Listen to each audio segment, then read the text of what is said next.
So welcome to you all to the 2023-2024 year.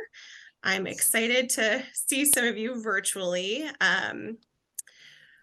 It is already shaping up to be an exciting year. I started at the college about 2 months ago, so I'm sure a lot of what we have to say today is preaching to the choir for many of you who have been volunteering for decades. But we're excited to get together. On the call, we also have Lynn Kreider, who I believe should be almost all of your class manager. And though a few are with Michael Spicer. We also have Shelby St. Clair on the call from the CC Fund team, as well as Becky Bogle and Cody Riggers. So if you guys want to wave, I think you've probably all met most of them. Michael Spicer should be joining us shortly. I wonder if he is having some technical difficulties. So he is going to give some fundraising updates and goals about the completion of the campaign, our closeout from last year, and our goals for the coming year. But I'm going to go ahead and skip ahead of that to an overview of CGO responsibilities this year and let Michael come back to his slides. So like I said, a lot of you have been volunteering for years. I'm sure the responsibilities this year are all down pat for all of you. But just to go over it a little bit, things that are expected of you are to support the college fund with your own gift. It's the best way to lead by example when you're asking others to give, is to have done it yourself first. It's never too early in the year. You should be receiving actually a couple of appeals are going out. One has been in the mail, Lynn, I think it's arrived. Contact your classmates, solicit gifts annually from your classmates by phone, email, other ways of reaching out. Class lists are coming very shortly. Some have been sent already. Oh, there's Michael. Michael, I'm skipping ahead to responsibilities and then I'm going to go right back to you. So you should receive your class lists by next Friday, October 7th. They will have your class goal, they'll have all the contact information, and we'll also send out in the recap a toolkit with scripts and sample materials. We'll have 4 CGO gatherings throughout the year to go over topics that are upcoming and that we have fundraising efforts around, like Giving Tuesday, Camel Giving Day, and the year end. Like I said earlier, we're trying to shake it up a little bit and see if we can have some discussions with, kind of your cohorts and graduating years closer to yours. We'll see how that works. These are the weeks that we will have the meeting, but I will send out invitations with like actual dates closer. We asked that you review class communications. I'm sure you've all done many CGO class letters. So the first set of class letters are going to be sent for your review by this Friday. Edits are expected back by Tuesday, October 10th. So those will come from your class manager and they will be sent by the end of this week. And we'd also love if you could share, like, comment, and repost on social media, all things Connecticut College. So I'm going to bring it back, that brief overview that I'm sure you all are very familiar with, to some fundraising updates for the year to come, as well as what's just closed out. And Michael Spicer is going to talk about that for you. Thank you, Emily. Can everyone hear me okay? Yes.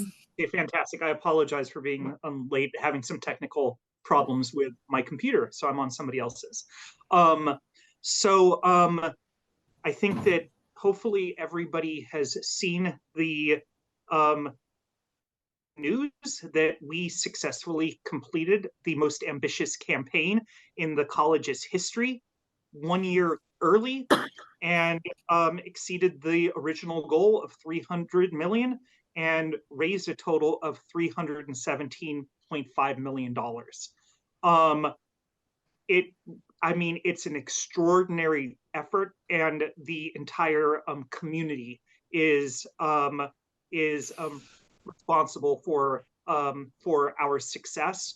More than 14,000 individuals contributed as part of the comprehensive campaign, and our last 3 years were all record-setting fundraising years. We raised $81 million last year, a record-setting fundraising year, I think among all of our peer colleges as well, when compared. 55 million the year before, 54 million the year before that. And the fact that we concluded the campaign 1 year early, and that included the COVID year, where we, I think, raised something like $14 million. So again, when you take into account everything that we've been through and this outcome, it is fantastic. And you can see here where we saw some of the kind of largest impact. And again, it's heartening to see over 150 million augmented to Connecticut College's endowment.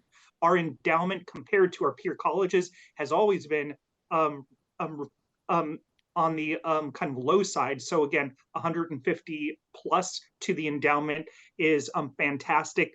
Clearly, financial aid access for students has been a hallmark of the campaign. We now have close to 60% of con students on some sort of financial aid, with the average package of approximately $48,000. And we've been able to increase the number of students and the average package every year because of our community's investment in financial aid. We've seen a number of overall physical improvements to campus. I think one of the most eye-opening is the waterfront and how it's been totally transformed. And we are leaning into our strength as being the only one of our peer colleges with a location on the water, and all of the academic and sports and other types of activities that allows our students and faculty and staff to be able to go and take advantage of. And I mean, 83 million to the annual fund and other educational and co-curricular programming initiatives. Our goal for the Connecticut College Fund as part of the campaign was 45 million. For the annual fund itself, we raised 46.2 million. So again, we exceeded our goal for the Connecticut College Fund. And again, huge thanks to everybody here and all of our CGOs over the course of the campaign, who have all been instrumental in helping us to successfully achieve our goals for the CC Fund. And also, we can see additional investments in DEI programs of over 20 million. So again, absolutely fantastic outcome. And now we're post-campaign. And where we go post-campaign is we're getting back to a hyper-focused approach on the Connecticut College Fund, because the operating budget of the college is so heavily contingent upon our ability to achieve our Connecticut College kind of fundraising goal, especially post-campaign. So if we go to the next slide. So here's for the Connecticut College Fund. Fiscal year 23, we raised $6.1 million, which is about where we were in fiscal year 19. Okay. We had a goal of $7 million, but we fell short of that goal. There are some reasons why, which I'll go into, and you may have all felt this in your outreach. But in fiscal year 22, we raised $6,850,000. So we fell by about $750,000. And part of that was because we put a pause on fundraising for 3 months in the spring semester. And part of that was because of some challenges happening across campus, and how we were basically told to say that while we're kind of going and working things out on campus, we should be holding off on asking our constituents and alumni for contributions. So again, if we take a look and dig into the data, that pause really interrupted our kind of momentum that we had built up at the end of the calendar year, and our $750,000 down, and the fact that we fell from 5,000 alumni donors to 4,500, it's because of that time when we stopped essentially engagement and fundraising. We came on back in late April, early May, and we were able to go and have a strong wrap up to our year. But again, when I take a look at fiscal 23, and when we're taking a look internally, the CC Fund team, it really was an anomaly of a year. And there were a lot of things that were outside of our control. And we're excited for the opportunities that we have in fiscal 24. So if we go to the next slide. So we are currently at $1.7 million. In comparison, we were at about 930,000 at this point in time in fiscal year 23. And we're at approximately 25% of our $7 million goal, which is broken up as follows. Unrestricted, we aim to raise $6.1 million. 150,000 for DEI, equity and inclusion initiatives, and $750,000 to the Camel Athletics Fund. And alumni donors, we're currently at 367. We were at about 330 on today's date in fiscal year 23, toward our goal of 5,000. So essentially, we're looking to achieve what we set out to do last year, this year, and we've gotten off to a positive start. We have already sent out one solicitation from the chair of the Alumni Board Fundraising Committee, who is Tom Anderson, class of 07. And we've already started to see more than 50 gifts come on back from that, and those have only hit mailboxes in the last few days. And then we'll be following that on up with a much more kind of class-specific focus, which are the CGO letters that Emily mentioned. And we hope that everybody here will be on board with lending your signature and really going and customizing those letters like you would like to. Thank you, Michael. Does anyone have any questions about our goals for the coming year?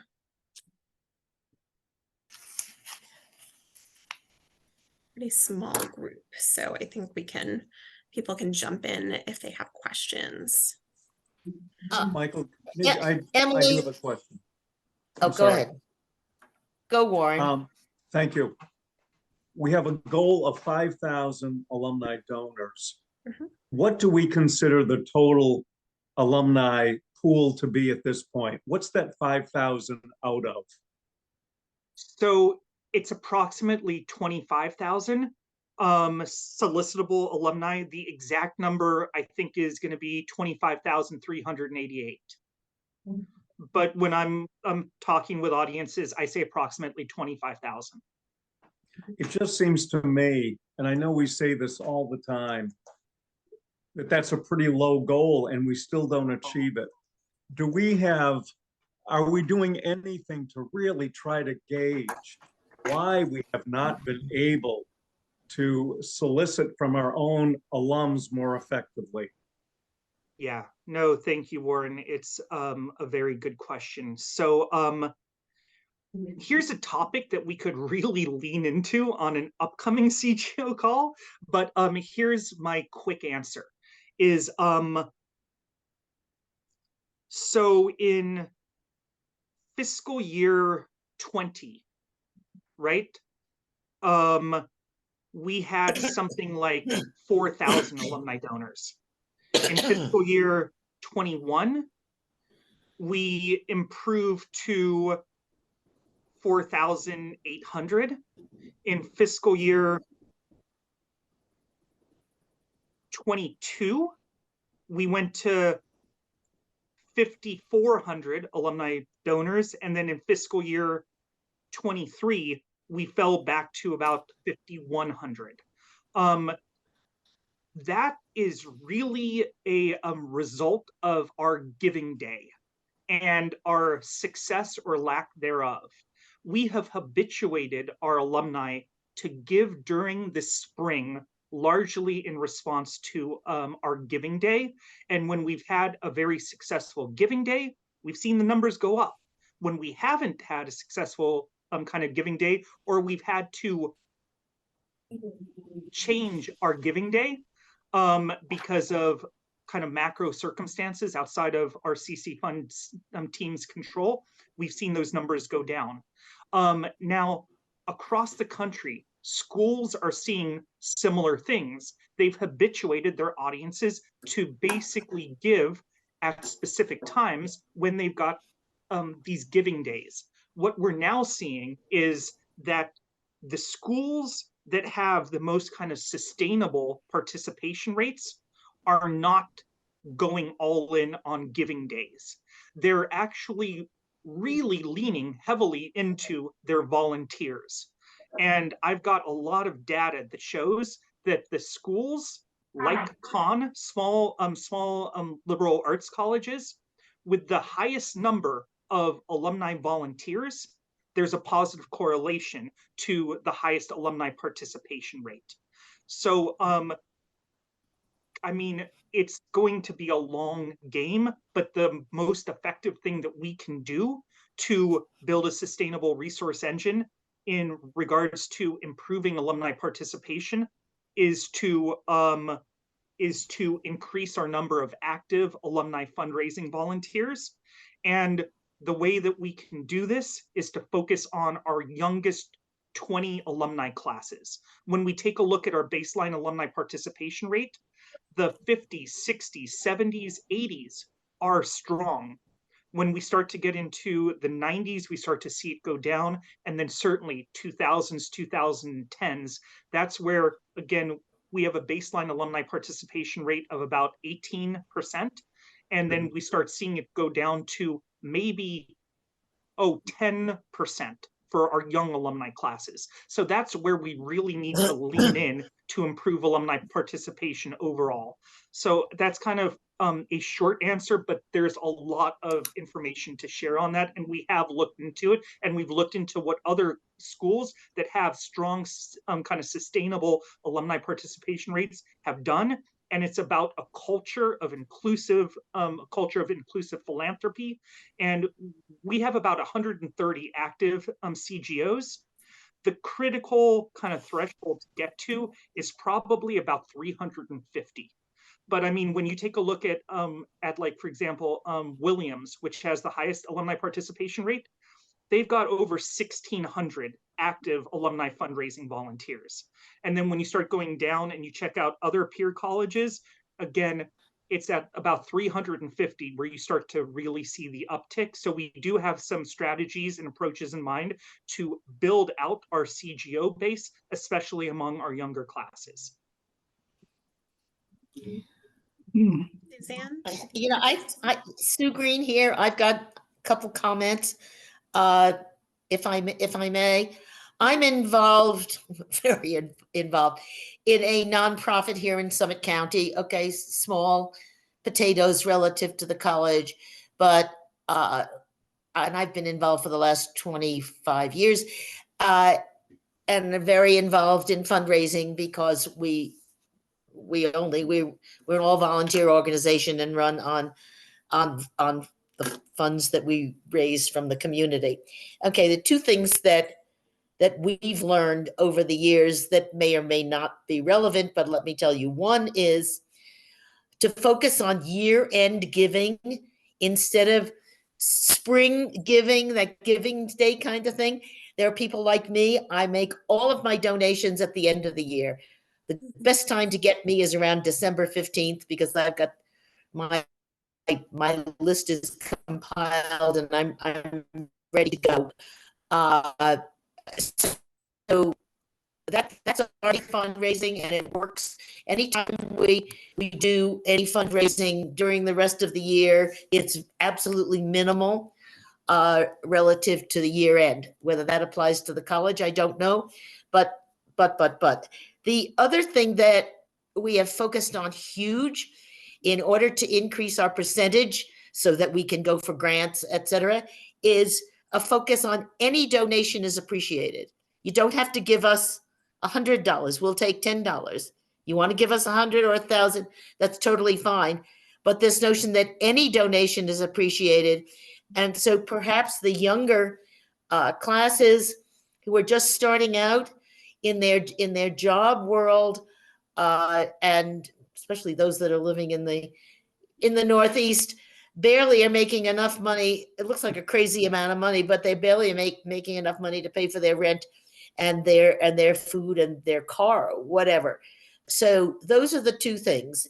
Focus on year-end giving and the notion that any donation is appreciated, because even a $5 donation counts toward the percentage of the community that gives. Thank you, Sue. We're noting those, and those are consistent with conversations we're having internally. Thank you for sharing. I have a question and a comment. Yes.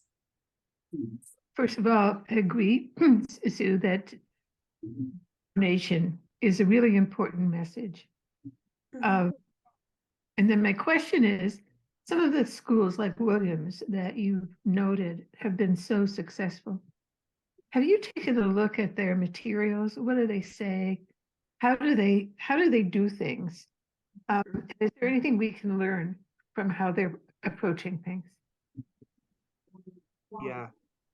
Thank you, Barbara. Yes, we have. And in fact, we're actually redesigning several of our kind of materials after Williams. And a couple of things that we have learned is that younger alumni, and I'll say from the last 20 years or so, are much more inclined to give to targeted areas. We see the number of alumni who are supporting specific sports teams increase exponentially from our alumni from the last 20 years. They want to give, whether it's $10 or $50 or $100 to a specific program with people who they know that had a very direct impact on their con experience. Number two is that a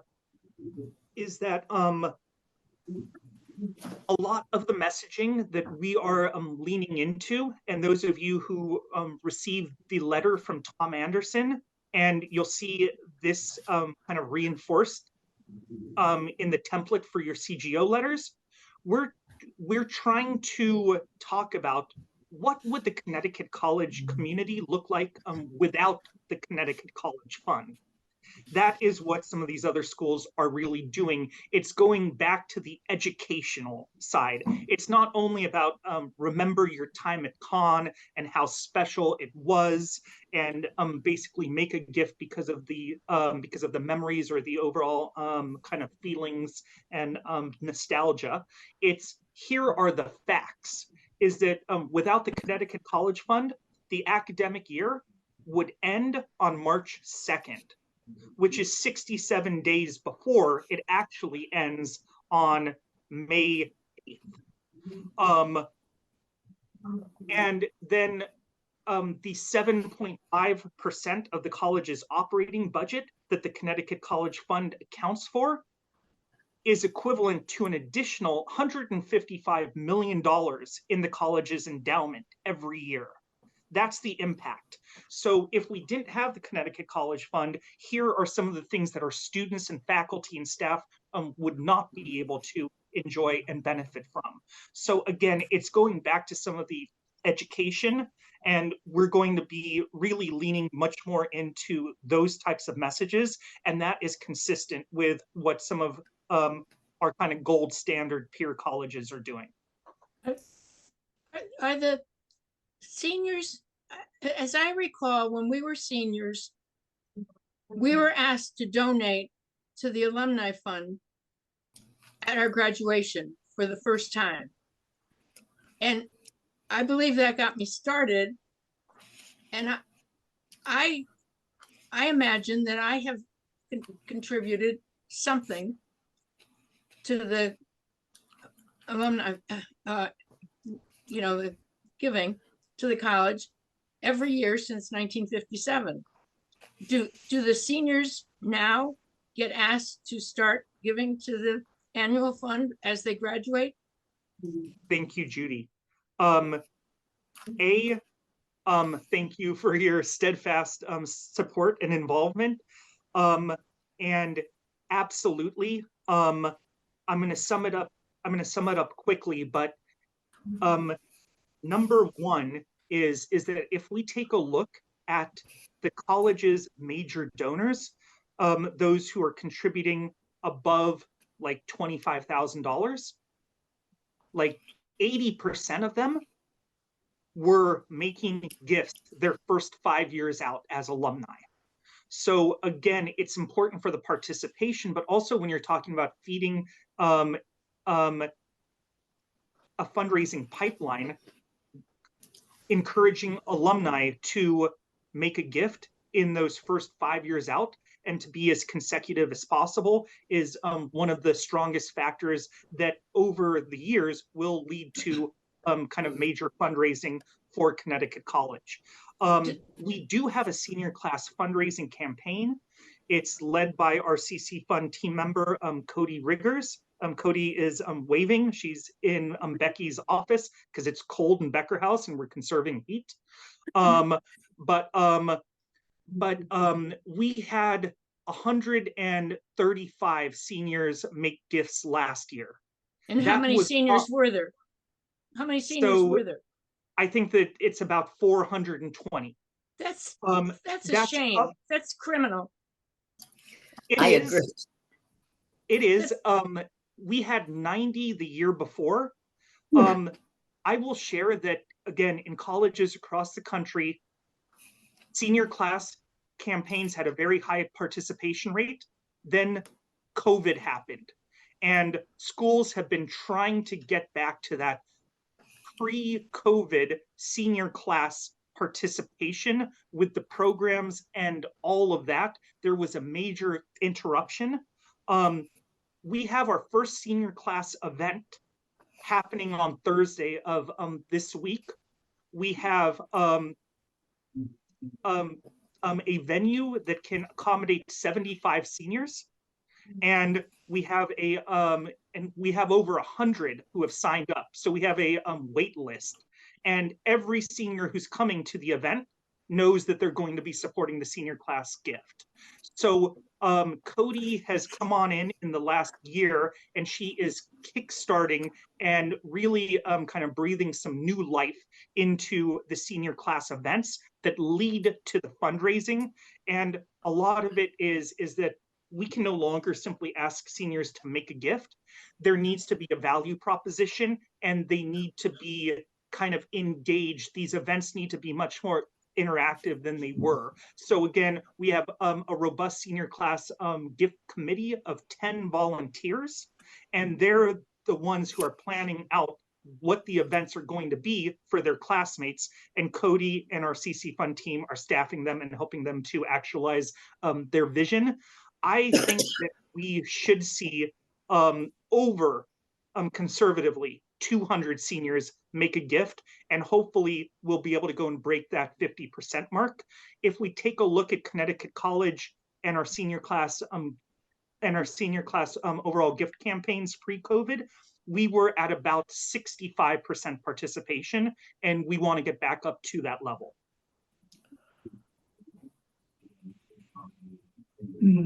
Yeah, Sue Green here. I want to second Judy's comment. It was I made a note about our giving. It needs to be an expectation, not it would be nice if you gave. It needs to be you are expected to give at whatever level that you can. And don't it's like don't make it optional. Does Doesn't be College optional. keep track of how many years people have given? My husband was a Dartmouth alum, and when he had given 50 years in a row, he got a gift from the college, which marked that it was for his 50th anniversary, 50th gift to Dartmouth College. I don't know if College keeps track of how many years in a row people have given or not. Not that I don't care about a gift. I've been out now 67 years or something. And so a gift, I don't need a gift, but I'm just wondering if anybody knows that I've given 67 years in a row, because I suspect I have. And I don't keep track. I don't give a lot. I mean, unfortunately I don't have a lot to give, but I'm there in the goal of 5,000.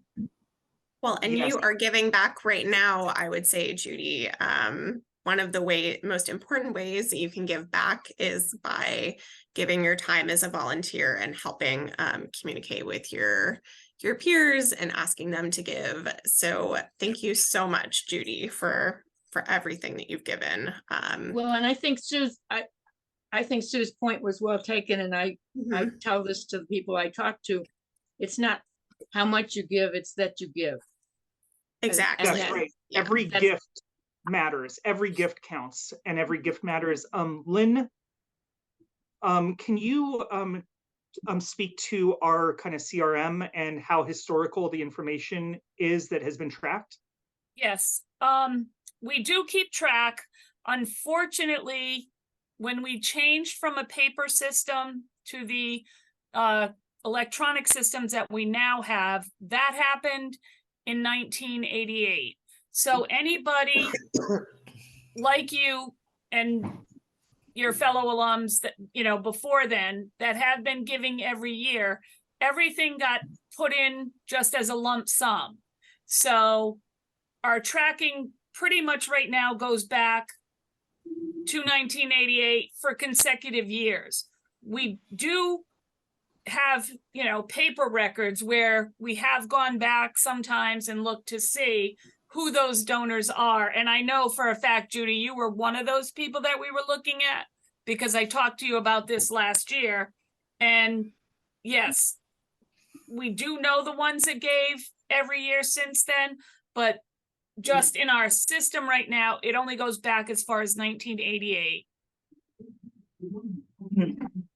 I have a comment on the idea of alumni having a kind of a responsibility, or I don't want to use the word obligation, but some sense of responsibility to support the college. I think it's something that is worth really thinking about. I think it's appropriate. That's how I feel about it, and I too give, I think, every year, but certainly not huge amounts. But I feel a sense of responsibility, in a sense of wanting to give back to this school that gave me so much. So what would be the harm of sort of flavoring some of the fundraising with an idea like that? I don't think there would be harm. I think that, again, when you're taking a look at your class letter, I think that those are the types of if those are the types of kind of messages that appeal to you or that resonate with you, and that's going to speak to your class. I will say that we have I think we have at least 8, maybe 9 decades of living alumni, and not every kind of generation resonates with the same messaging. So again, we're looking to you, especially when it's that class specific messaging, or again through the CGO letters, or when you're connecting with your classmates by email or phone, to be able to go and kind of share what is most meaningful to you, because that's going to be more true for your cohort. And part of that is why we attempted to schedule these CGO calls, so that we could have cohorts of alumni who are kind of somewhat closely connected. Because again, when we do this call with alumni from the 2010s and 2020s, we may be hearing something totally different. Okay, Sue again, I've got jumping in on this discussion. Philanthropy is a trained behavior. I guess that's right. Philanthropy is a trained behavior. You don't know that you're supposed to do this until someone tells you. Now, it could be your parents, if your parents are, or parents or grandparents, if they are philanthropic and giving into their community, their college, whatever, it may come down that way. But I think a lot of kids to me, younger people in more recent graduating class probably have less of that philanthropic bent coming from home. So I'm going to say that it's up to, in this case, the alumni college with the alumni office or the college, as well as our classes. I do agree with you, Michael, that each class has to frame the message as it believes it will appeal to its cohort. On the other hand, for the younger classes, it may be that you in the alumni office have to help teach them. And going all the way back to our discussion earlier of the senior class giving, you're starting that by having those meetings and appealing to that class, those students in this particular time, so that they give at graduation. You're helping that education. So, okay, philanthropy is a trained behavior pattern, and I think that's part of our job if we want the college to be supported. I guess something I'd like to add to that idea. I agree with that. But also, there's another angle, which is, alumni have a self-interest in the strength and reputation of their college that they graduated from, especially those who, require that degree for their profession. And so Right. philanthropy is really the right thing to do, but there's also a narrow self-interest in these, for alumni to maintain the strength and honor of their school. Yeah, thank you for sharing that. So in the Carol, interest of time, I think we might. Hold on, half a second. I've seen that Carol has had her hand up for some time. Oh, I didn't see that. Sorry about that, Carol. Unmute, Carol. Unmute, Carol. Let's see, Carol, I think you're muted right now. Absolutely right. I hate it when I forget that. It's hard to a shout out to Lynn Kreider, who did a fantastic job at our 65th reunion, and a shout out to Judy Acker, with whom I was in the choir in 1940s. I've known Carol since she was 9. Not Carol and I were I 9. think so. Wow. I think so. And that's great. But what I wanted to ask, a quick question, which you may or may not know, but what percentage of the classes now in the last, say, 15, 20 years, actually the people who enrolled graduate? What's the graduation rate? Do you have any idea?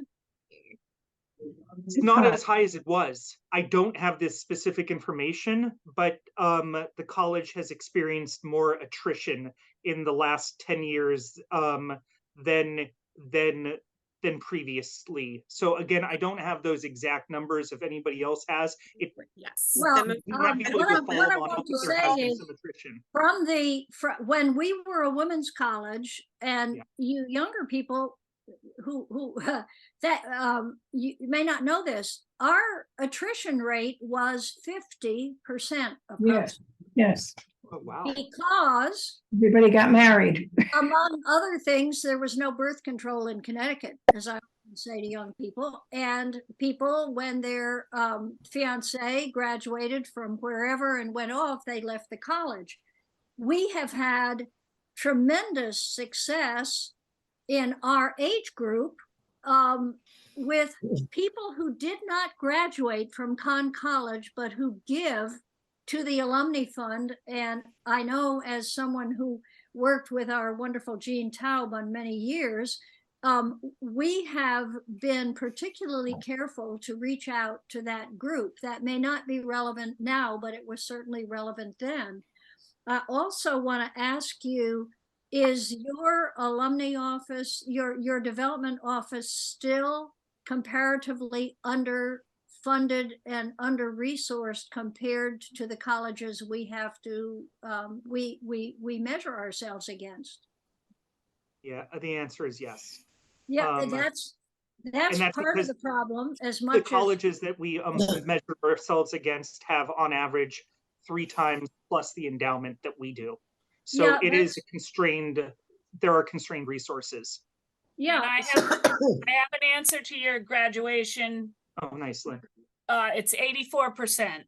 okay, that's, yeah, well, and of course, people in the younger generations have different reasons for leaving than we did. I was always astonished by people who, many of whom got degrees after they married, after they left college, but their loyalty was to Conn College because the second degree or the degree was often earned while they were raising families, and they didn't have the same feeling. But when I was on the board, and I bet Judy feels the same way, I felt that there was too much of a cookie cutter approach on what you asked your class agents to do in terms of the timing. And I urge you, and this is a good example, this meeting of breaking up different age groups. People in our age group do not like to be solicited 19 times a year. We have those of you already know who's already given a lot of money. We're not going to be in that category. We need to have very targeted ways, the way we discussed earlier. And for instance, most of us are on some kind of a rigid financial plan that we only give at X and at Y. The end of the year isn't very necessarily successful for all of us. So that one of the things Judy Taub and I did, that at one point our class was giving at 58, 60%, was to take those 60, 70 people in our case, and on our own, we solicited them after the first week in June to give that extra push. And that time and again brought us up to 40, 50, even 60% with a much smaller group of people. And I just wanted to make those comments for our age group. Well, and I can share for the classes that I work with, I know the classes with volunteers that actually take the time to reach out to everyone in the class have a much higher participation rate than the classes where they just rely on us for everything to be sent out, because somebody's going to give much more peer-to-peer than they are with just our voice asking. That's exactly right. I've waked up people inadvertently who went to bed much earlier than I do, and who, including, I'll just tell this very quick anecdote, including someone who left, hated Conn College.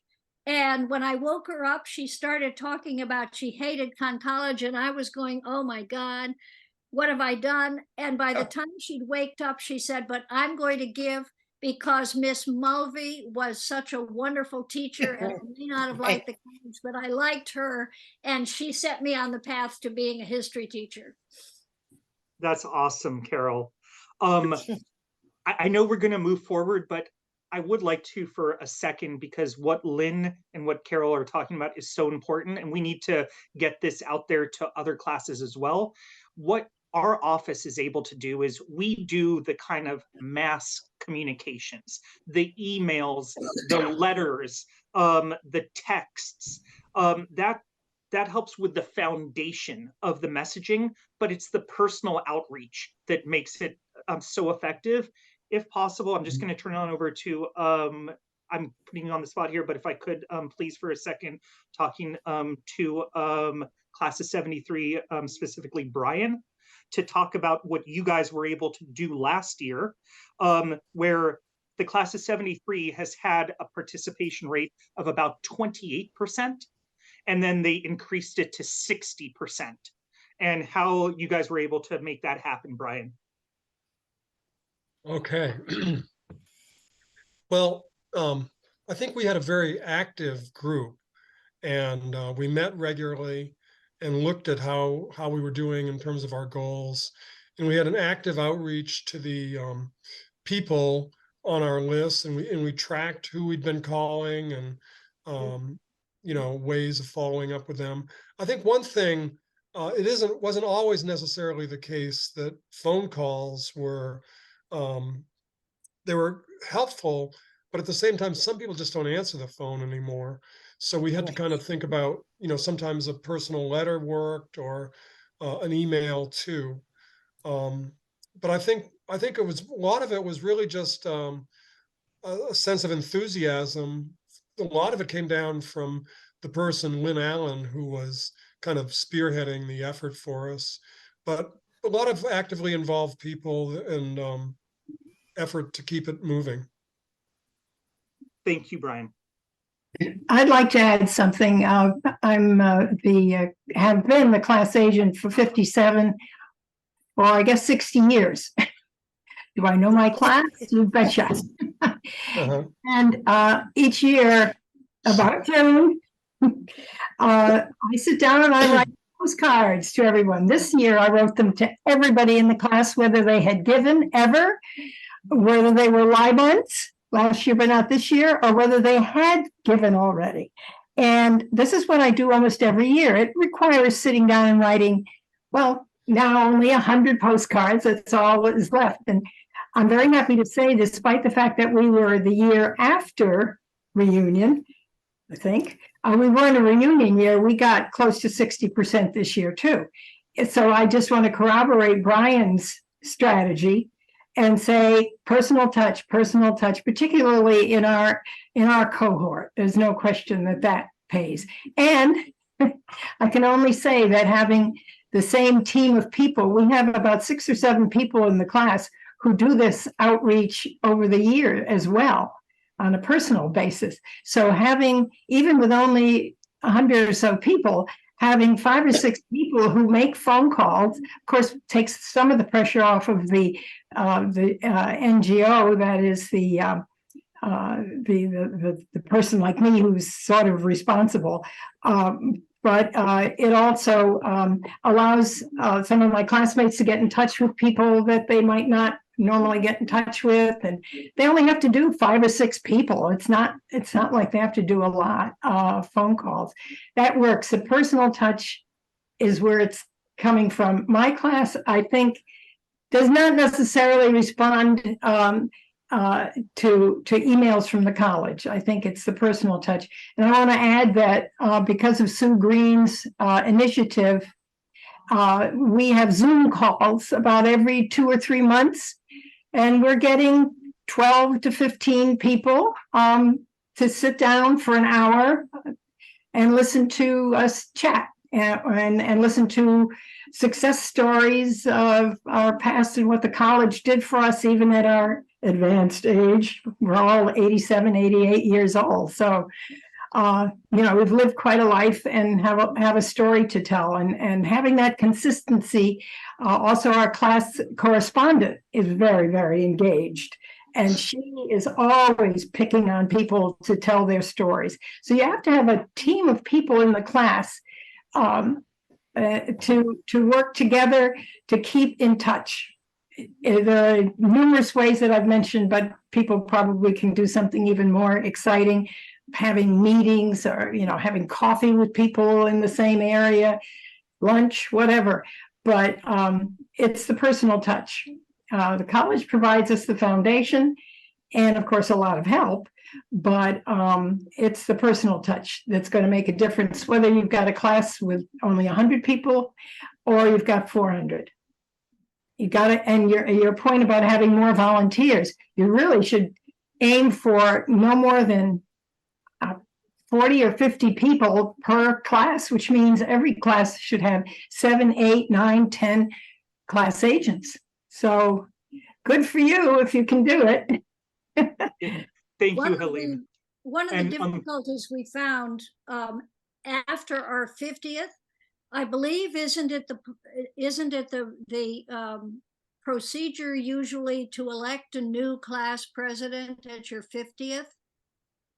And that we need to think about that, because, for example, in the 5 years between the 50th and the 55th, some of the people who were elected for a fairly long time, in fact, had poor health, died, whatever.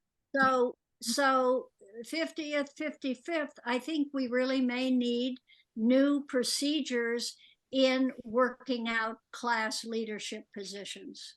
And after a certain point, probably the 55th, certainly the 60th, you need to do it on a year-by-year basis, because sadly, wonderful people are not available, and it's hard to keep track of that sometimes.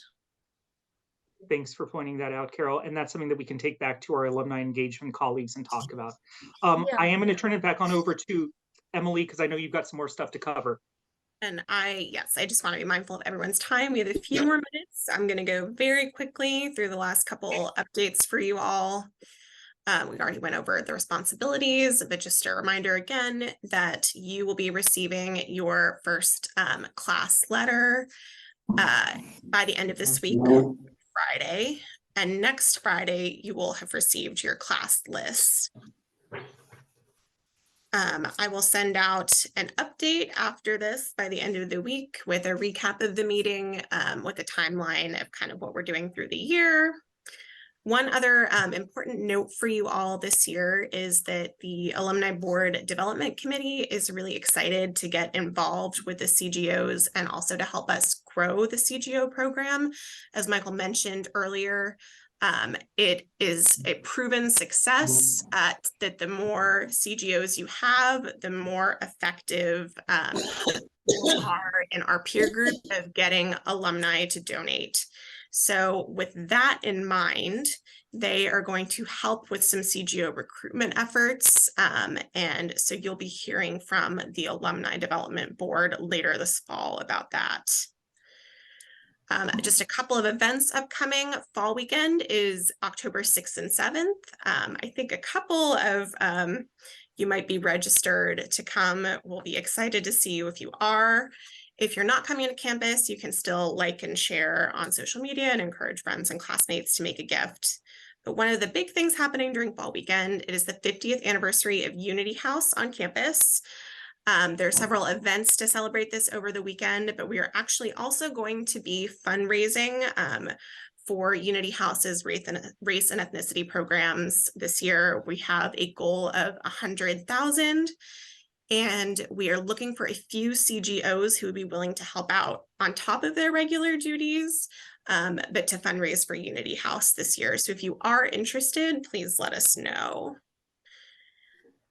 You all have your class assignments. It's Lynn for almost everyone, but Michael for 72, 73, 74. And that is it. Michael, any last updates? No, just again, thank you all for your involvement.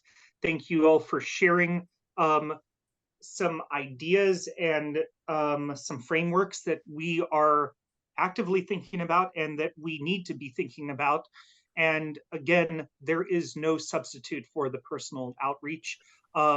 And that is not only true here at Con, that is across all types of basically 501c3 nonprofits. They really strive to build community. We have a strong community here at Con. It was evidenced by everybody coming together to make our campaign as successful as it was, and your impact is absolutely amazing. So thank you for being here, and thank you for continuing to be as involved and supportive as you all are. Yes, Suzanne. Or Sue, sorry. I'm sorry, before everybody runs away, there's one other thing that is a hot button of mine, and well, certainly Judy, Helene, and Lynn have heard this from me, and I'm going to repeat it again to you. And Michael, I'm going to pick up on your comment, personal touch. I agree. Okay. Look how great this Zoom is. Okay, maybe you don't have everybody you want, but you know, I'm in Colorado, but I'm here. I'm as close to Emily and Judy. I mean, as close to you as you are to each other. And isn't that wonderful? All I have to do is sit in my living room and participate. Okay.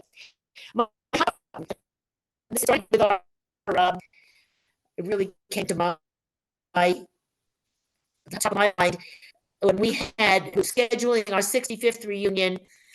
And while there, I guess there may be 100 living, you know, classmates at this point. By the way, we only had 250 when we started, so a lot of us have hung on for quite a while. Anyway, pardon me? 257. Well, 50, okay, fine. 257. Okay, fair enough. And we graduated just over 150. I think that was 157. Okay, Judy will correct me. Anyway, it was really impossible for, I mean, I think 5 went to reunion. This is, I think, the first 6 went to our reunion out of whatever, which is a very, very small number. And I know many more would have loved to participate, including myself. What I was interested in was the major speakers. Yes, to see everybody, okay. But it really, there was a lot of communication from the college and speakers and all that I thought would have been really interesting. And I started asking Lynn and Dina Pobletti, you know, a year before, can some of that be on Zoom? So those of us who are distant, and I'm using Zoom. I don't really care what online app you use. The idea is to be able to broadcast it.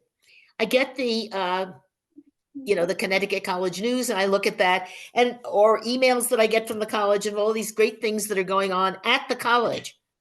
And I'll tell you something, if there's a performance, a dance performance, happens to be my love, I'd buy a ticket for $50 or $25, a lot cheaper than flying to New York and back. Anyway, I think you're missing a bet there by not having stuff available in some online mode. And you will continue to hear that from me until the college steps up and realizes it's 2023. And even some of us older folk are pretty tech savvy, because I spent 32 years at IBM. So anyway, that's my last Last comment, you may never invite me again, Emily. I don't know. No, I that, Okay, I have but to thank leave. you I all have a for doctor's- listening to I me. have wanna to hear leave. that. I have a doctor's appointment. All Nice to right. see you. Nice to Thank see you. everybody. Thank you guys so much. If you have any other questions, feel free to reach out and you'll be hearing from us soon. Okay, Thank you. bye-bye. Thanks, everybody. Thank you. Bye. all. Thank you. Bye. Bye-bye. Bye-bye. Bye, Thank you Carol. all.